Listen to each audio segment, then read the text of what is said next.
आप सभी मित्रों को मेरा सप्रेम नमस्कार। कैसे हैं आप सभी? आशा करती हूँ कि आप सभी अच्छे होंगे। मेरा नाम प्रतिष्ठा गोदियाल है। मैं कक्षा 3 की छात्रा हूँ। हेलो प्रतिष्ठा। हेलो मम्मा। नमस्ते। नमस्ते। कैसे हो आप? मैं अच्छी हूँ, आप कैसे हो? मैं भी अच्छी हूँ। और कैसे कैसे व्यतीत हो रहे हैं आजकल आपके दिन? बहुत अच्छे। क्या क्या कर रहे हो आजकल घर में? पढ़ाई और टीवी देख रहे हैं। टीवी देख रहे हो और पढ़ाई भी कर रहे हैं बहुत सारी। डांट भी खा रहे हो? पिटाई डांट कुछ नहीं खा रहे? क्यों? क्योंकि हम गंदे काम नहीं कर रहे। अच्छा, इसलिए आपको डांट भी नहीं पड़ रही ना। Very good. तो क्या क्या खेल रहे हो आजकल आप? कैसे कैसे खेल खेल रहे हो घर में? Teacher teacher. Teacher teacher teacher कौन बनता है? मैं। और स्टूडेंट? ओमी। अद्रित। ठीक है। और डीएम और स्टूडेंट। हाँ, डीएम भी बनते हो आप? डीएम कौन बनता है? मैं डीएम बनती हूँ और ओमी स्टूडेंट। डीएम की फुल फॉर्म पता है आपको? क्या होती है? क्या होती है? District magistrate. माय गॉड, जिलाधिकारी बनते हो आप? सच्ची? उसके लिए तो पढ़ना पड़ता है। हाँ, मैं भी पढ़ती हूँ। पढ़ते हो आप? तो डीएम बनना है आपने? हाँ। Very good. मैं पापा जी का फोन लेती हूँ और ओमी मम्मा का फोन लेता है, तो मैं ओमी को मैसेज भेज देती हूँ आज छुट्टी है। Very good. तो ऐसे गेम खेलते हो आप? ठीक है। तो आज आप हमारे लिए क्या सब्जेक्ट लाए हैं? फिजिक्स। सिविक्स। सिविक्स। सिविक्स लाए हो, यानी राजनीति ना। और टॉपिक क्या है आज आपका? मौलिक अधिकार। तो जब वेरी गुड, तो आपने डीएम बनना है तो मौलिक अधिकार तो आपको पता होने चाहिए क्या क्या है। तो आपने पढ़े हैं मौलिक अधिकार है। तो चलो मौलिक अधिकार हम शुरू करते हैं। मौलिक अधिकार आपको कहाँ पे मिलता है? कहाँ पे पढ़ने के लिए मिलता है हमें?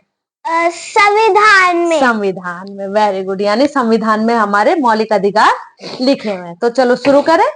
चलो स्टार्ट। तैयार है आप? तो सबसे पहले मुझे बताओ, मौलिक अधिकार किसे कहते हैं?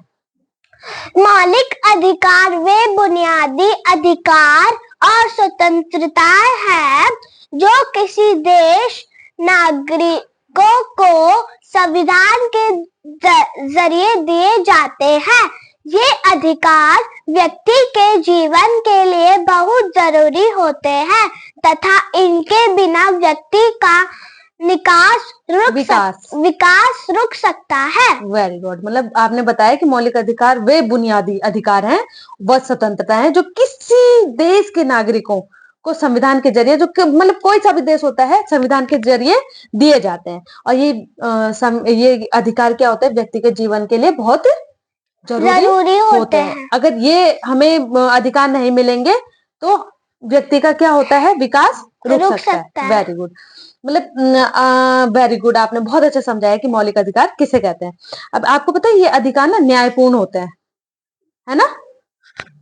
ये अधिकार न्यायपूर्ण होता है तथा समाज के हर व्यक्ति को समान रूप से मिलता है। मतलब हर व्यक्ति को एक जैसे अधिकार मिलते हैं, एक जैसे। ठीक है, समान अधिकार। ठीक है परी? हाँ जी। इन अधिकारों में राज्य का कोई दखल नहीं होता है। Very good. ये अधिकार देश के मौलिक कानून यानी संविधान द्वारा सुरक्षित किए जाते हैं। ठीक है, इन अधिकारों को उल्लंघन नहीं किया जा सकता। Very good. तो आपको पता है मौलिक अधिकार किसे कहते हैं। अब आपको पता है कि मौलिक अधिकार कितने हैं? कितने हैं मम्मा? मौलिक अधिकार 6 होते हैं। कौन कौन से? भारत का संविधान 6 मौलिक अधिकार प्रदान करता है। अच्छा, ये संविधान किस भाग में है? सॉरी, ये अधिकार किस भाग में? मौलिक अधिकार संविधान के किस भाग में है? संविधान के भाग 3 को, जिसमें मौलिक अधिकारों का विवरण है। Very good. मतलब संविधान के भाग 3 में है मौलिक अधिकार, है ना। जो अनुच्छेद आर्टिकल 12 से लेके 35 यानी अनुच्छेद 12 से 35 तक है, इसमें मौलिक अधिकारों का विवरण है। वेरी गुड, शाबाश। तो आपको पता है भारत का संविधान 6 मौलिक अधिकार प्रदान करता है। आप बता सकते हो कौन कौन से अधिकार हैं वो? बताओ। पहला है समता का अधिकार, अनुच्छेद 14 से 18 तक। दूसरा है स्वतंत्रता का अधिकार, अनुच्छेद 19 से 22 तक। तक। तीसरा है शोषण के विरुद्ध अधिकार, अनुच्छेद 23 से 24 तक। चौथा है धर्म की स्वतंत्रता का अधिकार, अनुच्छेद 25 से 28 तक। Very good. पांचवा है संस्कृति एवं शिक्षा संबंधी अधिकार, अनुच्छेद 29 से 30 तक। शाबाश। तथा अंतिम व छठवा है संवैधानिक उपचारों का अधिकार, अनुच्छेद 32 तक। Very good. तो ये भारत के जो संविधान 6 मौलिक अधिकार प्रदान करते हैं। जैसे आपने कहा पहला है समता का अधिकार। अब आपको पता है समता का अधिकार में क्या है पता है? जैसे समता का अधिकार है कानून के समक्ष समानता, मतलब कानून के सामने सारे एक समान है। हम अपनी परेशानी लेके जाएंगे तो कानून हमें भी उतना ही सुनेगा, दूसरा कोई अपनी परेशानी लेके जाएगा तो कानून उसको भी उतना ही सुनेगा, है ना। कानून के समान संरक्षण, मतलब कानून सबको एक जैसा संरक्षण प्रदान करेगा। ठीक है। धर्म, मूल, जाति, लिंग या जन्म स्थान के आधार पर भेदभाव का निषेध।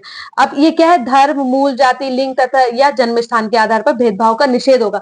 यानी जैसे हम हिंदू हैं, कोई मुस्लिम होगा, कोई सिख होगा, कोई ईसाई होगा, तो किसी भी स्कूल में पढ़ सकता है ना। किसी भी होटल में वो खाना खा सकता है ना। और लड़की लड़का किसी के साथ कोई लिंग भेदभाव नहीं होगा। लड़की को भी एक समान अधिकार है और लड़के को भी एक समान अधिकार है ना। दुकानों, होटलों, कुओं, तालाबों, स्नान घाटों, सड़क आदि में प्रवेश की समानता, मतलब इन जगहों पे कोई भी आ जा सकता है। कोई किसी होटल में ऐसा नहीं कि तुम मुसलमान हो तो तुम्हारा आना यहाँ वर्जित है, नहीं। तुम हिंदू हो तो तुम्हारा आना यहाँ वर्जित है, नहीं। कोई भी किसी भी होटल में आ जा सकता है, कोई भी किसी भी तालाब का पानी पी सकता है या तालाब के किनारे बैठ सकता है ना। कोई भी किसी भी दुकान में जाके क्या खरीद सकता है? सामान, चीजें खरीद सकता है। तो ये सब क्या है? समानता का अधिकार। छुआछूत का अंत। छुआछूत पहले पता क्या होता था? जैसे ऊंची जाति, नीची जाति, तो छुआछूत करते थे पहले जमाने में। हाँ। मुझको पता है। कैसे? जैसे कोई काला होता था तो लोग उनसे बातें नहीं करते थे, है ना। मतलब छुआछूत मानते थे कि काला रंग का है, गोरे रंग है। जैसे ब्राह्मण और शूद्र माने जो सेवा करते हैं। शूद्र वो लोग होते हैं जो सेवा करते हैं, जैसे स्वीपर हो गए, है ना, और सफाई कर्मचारी हो गए, है ना। हाँ, तो इनके साथ पहले बहुत छुआछूत होता था। लोग क्या करते थे? बोलते थे इन पे हाथ नहीं लगाना, इनको वो साथ में कुर्सी में नहीं बैठ सकते थे। अगर आप बैठे हो कुर्सी में तो वो आपके साथ कुर्सी में नहीं। तो इस छुआछूत का अंत हुआ, मतलब एक समान अधिकार मिले हैं सबको अब, है ना। तो ये आपने समता का अधिकार बताया, जो अनुच्छेद 14 से 18 तक जिसका विवरण है ना। दूसरा बताया आपने स्वतंत्रता का अधिकार। अब स्वतंत्रता के अधिकार में क्या है? व्यक्तिगत स्वतंत्रता का अधिकार, मतलब व्यक्तिगत स्वतंत्रता मतलब आप अपनी स्वतंत्रता के अनुसार कुछ भी कर सकते हो। जैसे आप अभी वीडियो बना रहे हो या आप अभी पढ़ाई के संबंध कार्य कर रहे हो तो आप वो कर सकते हो। आप अभी सोना चाहते हो तो आप सो सकते हो। आप अभी टीवी देखना चाहते हो, आप टीवी देख सकते हो, है ना। भाषण और अभिव्यक्ति का अधिकार, मतलब आपकी जो इच्छा आ रही है आप बोल सकते हो। आपका मन कर रहा है कि मैं कहानी सुनाऊं तो आप कहानी सुना सकते हो। आपका मन कर रहा है कि मैं कुछ भाषण दूं तो आप अभी फोन में लाइव आके कुछ भी बोल सकते हो। तो ये आपको स्वतंत्रता का अधिकार है, आप किसी भी विषय में बोल सकते हो, है ना। शांतिपूर्ण। हाँ, जैसे मैंने आज आपको बोला था कि मैं टाको खाऊंगी तो आपने बनाया था। हाँ, तो स्वतंत्रता का अधिकार है आपको ना। फिर शांतिपूर्ण ढंग से जमा होने और सभा करने का अधिकार, मतलब आप शांतिपूर्ण ढंग से कहीं पे सभा कर सकते हो। मतलब सभा मतलब 2-4 लोगों को बैठा के उनसे किसी टॉपिक पे बात कर सकते हो, है ना। जैसे सफाई का टॉपिक हो गया, जैसे आप चाह रहे हो कि हमारे आसपास का जो क्षेत्र है वो साफ रहे, तो आप 7-10 लोगों को बैठा के उनसे बातचीत कर सकते हो, लेकिन शांतिपूर्ण ढंग से। हल्ला गुल्ला नहीं, शोर शराबा नहीं, लड़ाई झगड़ा नहीं, शांतिपूर्ण ढंग से, है ना। संगठित होने का अधिकार, संगठित मतलब एकजुट होने का अधिकार, ये स्वतंत्रता का अधिकार है आपका, है ना। ये उसी के अंतर्गत आते हैं। भारत में कहीं भी आने जाने का अधिकार, ये स्वतंत्रता का अधिकार है कि आप भारत देश में कहीं भी जा सकते हो। आप कोलकाता जा सकते हो, असम जा सकते हो, मणिपुर जा सकते हो, सिक्किम जा सकते हो, कहीं भी जा सकते हो, उत्तराखंड जा सकते हो, दिल्ली जा सकते हो। आपका अधिकार है ये, आपको कोई मना नहीं करेगा कि वहां नहीं जाना, वहां नहीं जाना। ठीक है। भारत के किसी भी हिस्से में रहने या बसने का अधिकार, आपका अगर मन कर रहा है कि आप दिल्ली में मकान लेके रहना चाहो तो आप दिल्ली में मकान लेके रह सकते हो। आपका मन कर रहा है कि उत्तराखंड में मकान लेना है, वहां रहना है, तो वहां आप मकान ले सकते हो और रह सकते हो। मतलब कहीं भी भारत में कहीं पे भी आप जा सकते हो, कहीं पर भी रह सकते हो, कहीं पे मकान ले सकते हो, कहीं पे रेंट पे रह सकते हो। मतलब भारत के जितने भी राज्य हैं, कितने राज्य हैं भारत में? 28 28 राज्यों में आप जहां आपका मन करे वहां आप जा सकते हो। ये आपका स्वतंत्रता का अधिकार है। ठीक है। कोई भी पेशा चुनने या व्यापार करने का अधिकार, आप किसी भी कार्य को, व्यवसाय मतलब कोई भी पेशा चुन सकते हो। जैसे आप होटल खोल सकते हो, आप किसी दुकान को खोल सकते हो, आप कोई रेस्टोरेंट को खोल सकते हो, आप कोई विद्यालय खोल सकते हो, आप ट्यूशन सेंटर खोल सकते हो। तो ये आपका स्वतंत्रता का अधिकार है कि आप किसी भी कार्य को कर सकते हो। मतलब किसी भी पैसे को आप क्या कर सकते हो? खोल सकते हो। ठीक है। मम्मा डीएम बनने में सबकी मदद भी कर सकते हैं। लेकिन उसके लिए डीएम के लिए पढ़ना पड़ता है ना। बन सकते हो, आपकी स्वतंत्रता है कि आप बनो, लेकिन उसके लिए क्या करना पड़ेगा? पढ़ाई, है ना। जीवन की रक्षा और दैहिक स्वतंत्रता का अधिकार, अब जीवन की रक्षा और दैहिक स्वतंत्रता का अधिकार भी स्वतंत्रता का अधिकार के अंतर्गत आता है। जैसे अब आपके परिवार में किसी की तबीयत खराब हो गई, सपोज मेरी तबीयत खराब हो गई, बुखार आ गया, तो आप स्वतंत्र हो कि आप मुझे किसी भी हॉस्पिटल में ले जाओ, है ना। आप किसी भी हॉस्पिटल में मुझे चेक करा सकते हो, दिखा सकते हो, ये आपकी स्वतंत्रता है। शिक्षा का अधिकार, शिक्षा का भी अधिकार आपके पास है, ये भी स्वतंत्रता के अधिकार आता है। आपके जो मन करे आप उस स्कूल में पढ़ सकते हो। आपका मन करे आप टॉन्स ब्रिज स्कूल में आप पढ़ो तो वहां आप पढ़ाई कर सकते हो, कोई आपको मना नहीं करेगा, है ना। मतलब ये आपका अधिकार है, स्वतंत्र हो आपकी किसी भी स्कूल में, जो स्कूल आपको पसंद आता है आप वहां पढ़, लेकिन क्या पढ़ाई अच्छी करनी होती है। मैं भी करती हूँ। हाँ। अभियुक्त और सजा पाए लोगों के अधिकार, मतलब जो जिनको सजा मिली रहती है उनके पास भी कुछ अधिकार होते हैं, उनके पास भी कुछ स्वतंत्रता का अधिकार होता है। तो ये सारे अधिकार किसके अंतर्गत आते हैं? स्वतंत्रता के अधिकार के अंतर्गत। ठीक है। मम्मा जी, जब मैं डीएम बनूंगी ना तो जो जो एनिमल्स खाते हैं ना वो छुड़वा दूंगी। ठीक है। अब आपका तीसरा है शोषण के विरुद्ध अधिकार। अनुच्छेद 23 से 24 तक शोषण के विरुद्ध अधिकार का विवरण है ना।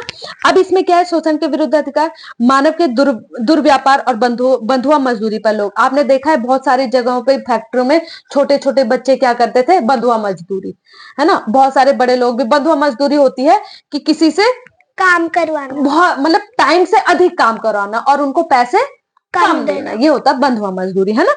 जोखिम वाले कामों में बच्चों से मजदूरी करने पर रोक। अब जो जोखिम, जहां बहुत ज्यादा जोखिम होता है वहां बच्चे जो काम करते थे उस पर रोक लगा दी गई। कौन से अनुच्छेद द्वारा? शोषण के विरुद्ध अधिकार के द्वारा उस पर रोक, यानी छोटे बच्चों से कोई बहुत जोखिम वाला काम नहीं करवाना। धार्मिक, ठीक है ना। तो ये दोनों क्या है? शोषण के विरुद्ध अधिकार। मतलब कहीं पे देखो कि किसी का शोषण हो रहा है तो उसके विरुद्ध हम आवाज उठा सकते हैं। अगर हम देखें कि यहाँ कोई कारखाना यानी कोई कंपनी है और उसमें बच्चों से काम कराया जा रहा है, जो बहुत डेंजर है, जैसे बिजली घर में अगर बच्चों से काम कराया जाए तो वो क्या है? बहुत डेंजर होता है ना। तो उसके विरुद्ध हम क्या कर सकते हैं? आवाज उठा सकते हैं। ठीक है, क्योंकि उनपे बिजली भी गिर सकती है ना। अब है चौथा आपका धर्म की स्वतंत्रता का अधिकार, अनुच्छेद 25 से 28। इसके अंतर्गत क्या क्या आता है?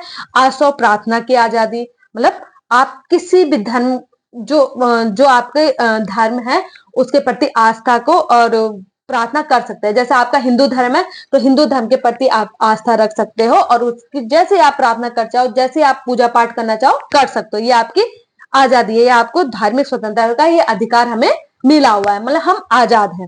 धार्मिक मामलों में के प्रबंधन, अब जैसे हमें हवन कराना होगा तो हम अपने घर में किसी भी दिन में क्या करा सकते हैं? कोई भी पूजा पाठ करा सकते हैं, हवन करा सकते हैं, हमें कोई रोक नहीं सकता, कोई टोक नहीं सकता। ऐसी मोमडन है, मोमडन अपने घर पे कभी भी कोई भी जो उनकी वो होगी, मतलब जो वो कराना चाहते हैं तो वो करा सकते हैं। वो अपने घर पे नमाज भी पढ़ा सकते हैं लोगों को, है ना। तो ये हमें भारत के हर व्यक्ति को, जो भारतीय है उसको, हर किसी को ये अधिकार प्राप्त है। किसी विशिष्ट धर्म की अभिवृद्धि के लिए किया गया अदायगी की स्वतंत्रता, मतलब किसी विशिष्ट धर्म की अभिवृद्धि, किसी धर्म के को हम उसकी वृद्धि कर रहे हैं तो वो भी हमें स्वतंत्रता, हम किसी धर्म के बारे में भी क्या कर सकते हैं, उसकी अच्छी बातों को बताकर उसकी अभिवृद्धि कर सकते हैं, है ना। कुछ शिक्षा संस्थाओं में धार्मिक शिक्षा या उपासना में उपस्थित होने की स्वतंत्रता। अब जैसे आपके स्कूल में क्या होता है, यज्ञ होता है ना, यज्ञशाला देखिए ना आपने ये स्कूल में, है ना। रोज सुबह हाँ, तो क्या है, अब देखो उस शिक्षा संस्थान मतलब स्कूल में भी क्या होता है, धार्मिक शिक्षा, आपको पता है कि हवन कैसे होता है। और अब तो स्कूलों में क्या आ गई, भगवत गीता, रामायण की पुस्तक भी बन गई है हमारे, पहले तो नहीं थी, गुरुकुलों में तो दी जाती है खैर, लेकिन अब हमारे स्कूलों, नॉर्मल जो स्कूल है, प्राइवेट स्कूल है, उसमें भी क्या क्या दी जा रही है, धार्मिक शिक्षा प्रदान की जा रही है ना।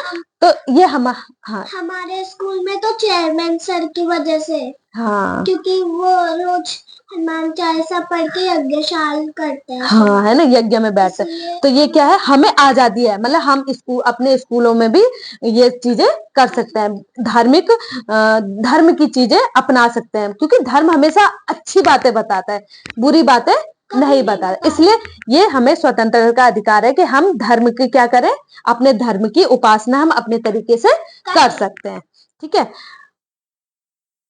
पांचवा आपने बताया, पांचवा अधिकार था संस्कृति एवं शिक्षा संबंधी अधिकार। अब ये सांस्कृतिक एवं शैक्षिक अधिकार क्या है, अल्पसंख्यकों की भाषा और संस्कृति के संरक्षण का अधिकार, अल्पसंख्यकों को शैक्षिक संस्थाएं स्थापित कराने का। अब ये अधिकार ऐसा है कि इसमें सभी बच्चों को क्या होता है, शिक्षा, शिक्षा संबंध, मतलब कि सब बच्चों के लिए शिक्षा बहुत जरूरी है, मतलब सब बच्चों की शिक्षा होनी बहुत ही आवश्यक है। इस अधिकार में क्या था, शायद साल 12 तक शिक्षा मुफ्त भी की गई है ना, मेरे को अच्छे से अभी याद नहीं आ रहा है, लेकिन इस अधिकार में बताया गया है कि सब बच्चे क्या कर सकते हैं, उनके लिए पढ़ाई बहुत ही आवश्यक है। और अल्पसंख्यकों, अल्पसंख्यक मतलब जो अदर कास्ट हमारे भारत में बहुत ज्यादा है, ठीक है, अल्पसंख्यक उनको बोलते हैं, अदर कास्ट है लेकिन उनकी संख्या क्या है, ज्यादा है ना। तो उनकी जो संस्कृति है, शिक्षा है, उसके संरक्षण का अधिकार है उन्हें, कि वो अपनी संरक्षण का अधिकार, सॉरी, संस्कृति के संरक्षण का संरक्षण कर सकते हैं, उनका अधिकार है, ठीक है। और लास्ट है छठा आपका संवैधानिक उपचारों का अधिकार। इसमें क्या आता है, जो संवैधानिक उपचारों का अधिकार अनुच्छेद 32 में है। इसमें क्या आता है कि मौलिक अधिकारों को लागू करवाने के लिए न्यायालय में जाने का अधिकार, मतलब मौलिक जो अधिकार है हमें उनको लागू कराने के लिए इनको क्या करना, किसके लिए, कहाँ पे जाना पड़ता है, हमें न्यायालय में जाने का अधिकार हमारे पास है।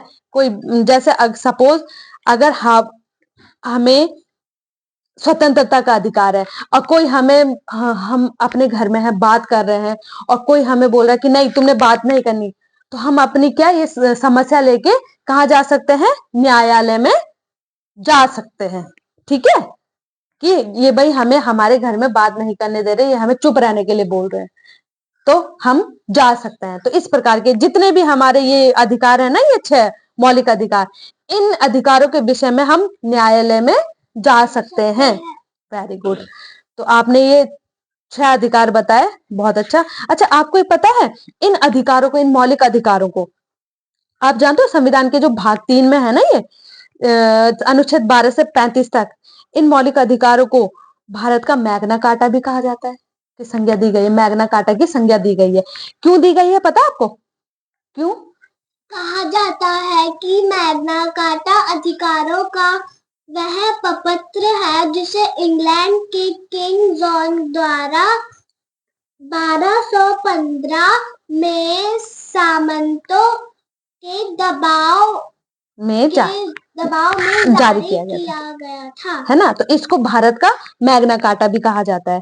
तो ये क्या है, ये एक प्रपत्र है जिसमें क्या है, नागरिकों के मौलिक अधिकारों से संबंधित जितने भी मौलिक अधिकार हैं उससे संबंधित लिखित पहला प्रपत्र था, मतलब बहुत लंबा चौड़ा प्रपत्र है जिसमें सारे लिखा हुआ है, लिखित में है, जितने भी मौलिक अधिकार हैं तो वो लिखित में है, इसलिए इसको भारत का संविधान को ये सॉरी मौलिक अधिकारों को क्या कहा जाता है, इसलिए भारत भारत का मैग्ना कार्टा। मैग्ना कार्टा किसको कहा जाता है?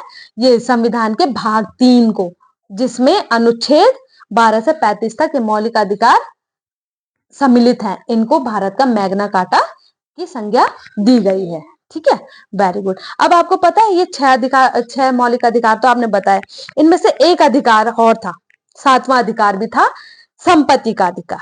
क्या था? संपत्ति का अधिकार। लेकिन संविधान में ना ये संपत्ति का जो अधिकार था अनुच्छेद 31 में था, तो कभी था ये शामिल। हालांकि इसे 44वें संविधान अधिनियम द्वारा 1978 द्वारा मौलिक अधिकारों की सूची से क्या कर दिया गया था? हटा दिया गया। ठीक है, इसे संविधान के भाग 12 में अनुच्छेद 301 के तहत कानूनी अधिकार बना। अब ये क्या है? कानूनी अधिकार है। पहले ये मौलिक अधिकार था, लेकिन अब क्या है? ये कानूनी अधिकार है। तो संपत्ति का अधिकार जो था पहले वो मौलिक अधिकार था, अब उसे हटा दिया गया और क्या बना दिया गया? कानूनी अधिकार। वेरी गुड, शाबाश। अब इससे संबंधित, मैं अधिकारों से संबंधित कुछ क्वेश्चन है, पूछूं आपसे? ठीक है, कुछ ही है, ज्यादा नहीं है, वीडियो ज्यादा लंबी हो रही है, कुछ ही क्वेश्चन पूछूंगी मैं। तो आपका पहला क्वेश्चन है, मूल अधिकार कहाँ से लिया गया था? सोचो। संयुक्त राज्य अमेरिका के संविधान। वेरी गुड, मूल अधिकार लिए गए थे संयुक्त राज्य अमेरिका के संविधान से। Very good. अब आपका दूसरा नेक्स्ट क्वेश्चन है, भारत के मौलिक अधिकार कौन तय करता है? कौन तय करता है? सर्वोच्च न्यायालय। वेरी गुड, सर्वोच्च न्यायालय। अभी मैंने बताया भी था ना कि संवैधानिक उपचारों का अधिकार में कि हम किसके पास जाते, अपने संविधानों, जो भी हमारे मूल अधिकारों की जो भी परेशानी है, तो किसके पास हम सॉर्ट आउट करने जाते हैं? उन्हें सर्वोच्च न्यायालय, है ना। Very good. अब आपका थर्ड क्वेश्चन है, मौलिक अधिकारों के जनक कौन थे? मौलिक अधिकारों के जनक। हाँ, सरदार वल्लभ भाई पटेल जी। वेरी गुड, मौलिक अधिकारों के जो जनक थे वो थे सरदार वल्लभ भाई पटेल जी। अब आपका चौथा क्वेश्चन है, मौलिक अधिकारों की मांग किसने की थी? मौलिक अधिकारों की मांग किसने की थी? मोतीलाल नेहरू जी की समिति ने मोतीलाल नेहरू समिति ने मौलिक अधिकारों की मांग की थी। अब आपका नेक्स्ट और लास्ट क्वेश्चन है, देश का मौलिक कानून कौन सा है? भारत का संविधान। वेरी गुड, शाबाश। आज के लिए इतना ही, वीडियो बहुत लंबी हो जाएगी नहीं तो आप कुछ कहना चाहते हैं? कहिए। अगर आपको मेरी वीडियो अच्छी